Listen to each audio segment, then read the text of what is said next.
Good morning mga kuya, malamig na umaga. Gagawin natin ngayon ay 2004 Nissan Armada. Front brake service, replace front rotor and pads. Rear differential fluid replace and rear. Adjust brake, parking brake at change oil. Ayan, dumating na ang gagawin natin. At i-ready na natin ilagay sa loob ng garage.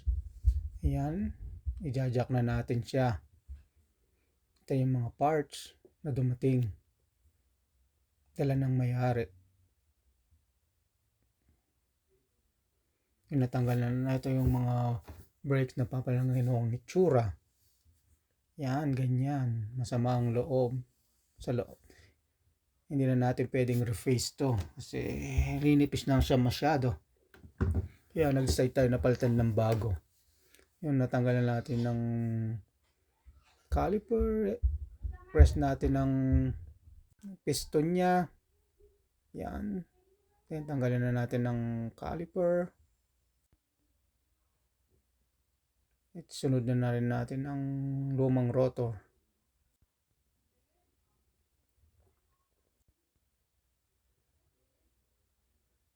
Tapos matanggal ng rotor. Yan, linisin muna natin yung hub. Tanggalin ang kalawang, mga dumi. Yan, pati itong caliper piston niya. Piston, yan, linisin natin ang brake cleaner para malinis. Pati yan, linisin natin. Then pagkatapos linisin din natin ang caliper. Tanggalin natin yung kalawang na nag-build up. Yan, pagkatapos linisin, tanggalin naman natin ngayon ang slide pin. Yan, may corroded. Maraming kalawang, linisin natin yan. Tanggalin at lagyan ng anti-seize. Pati yung hub, lagyan natin para hindi manikit ang rotor. At pag linagay din ng gulong, hindi maninikit. Lagyan na natin both side yung caliper pin, slide, ng anti-seize. Ayan, nagdagan pa natin. Yan, chinyek natin kung may pre-play, merong konti. Pero okay pa rin yan. Ayos yan, tayo dinagdagan ng kaunti para gumanda at hindi sa init. Kalawangin agad.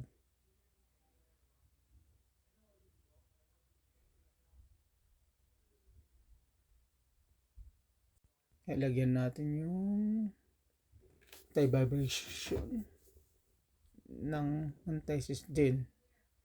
Lagay natin yung bagong anti-vibration plate.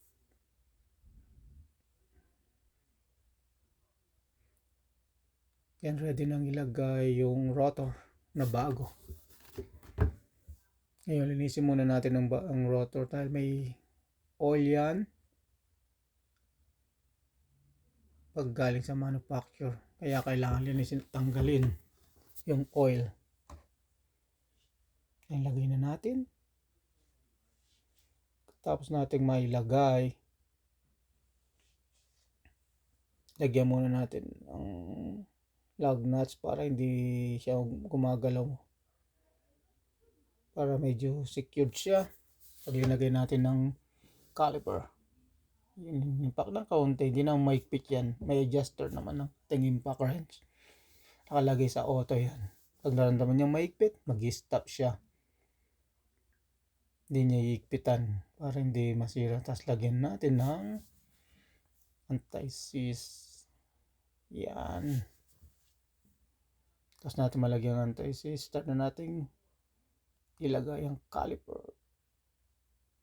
Yan, lagyan natin caliper bracket, pitan.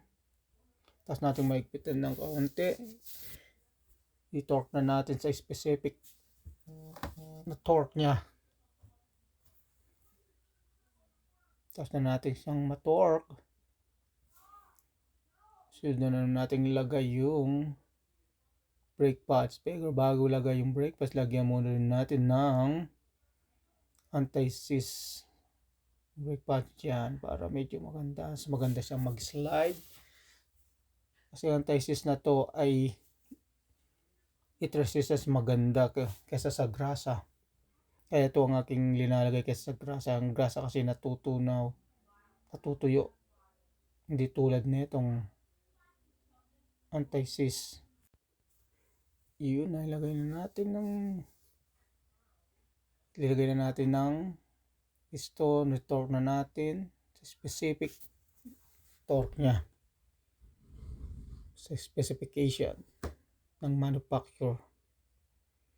Tapos dito, punta na tayo sa kabila. Ganun din ang gagawin kung anong ginawa natin sa right side, ganun din ang gagawin natin sa left side. Same procedure lahat ang gagawin. Linis yan. Makikita nyo yung lumang pads niya kung gaano kapangit yan.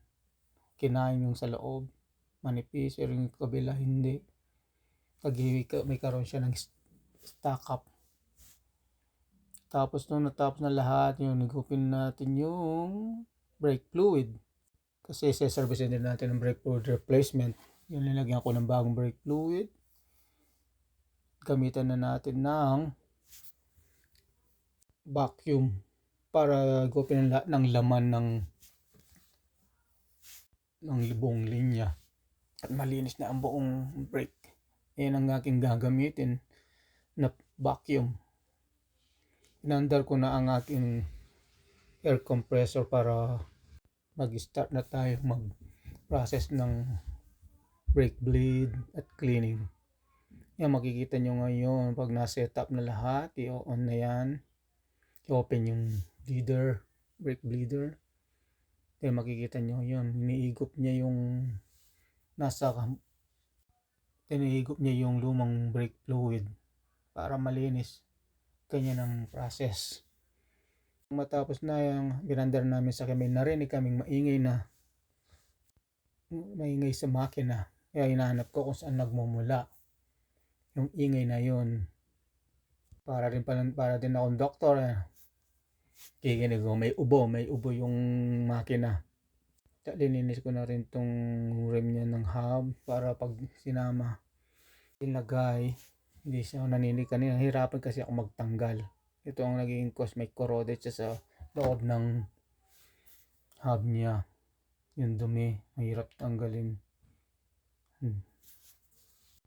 Tapos nating gawin to, dinrin na natin ang oil. Ayun ang oil, wala mang 1 liter, kaya pala maingay ang makina, nag-iingay dahil wala siyang langis. For sure na tinignan ko to. Tapos nung biglang umulan, hindi pala, snow pala na parang styrofoam. Tignan nyo, parang styrofoam. Iba-iba dito, kanina umulan, ngayon ganito. Tapos nun, dinrin ko na rin yung rear differential fluid para malinis na rin bago ang mailagay. Tapos natin lininis yung magnet niya. Lalagyan na natin ng bagong differential fluid. Yung pagkatapos nating malagyan ng differential fluid ngayon,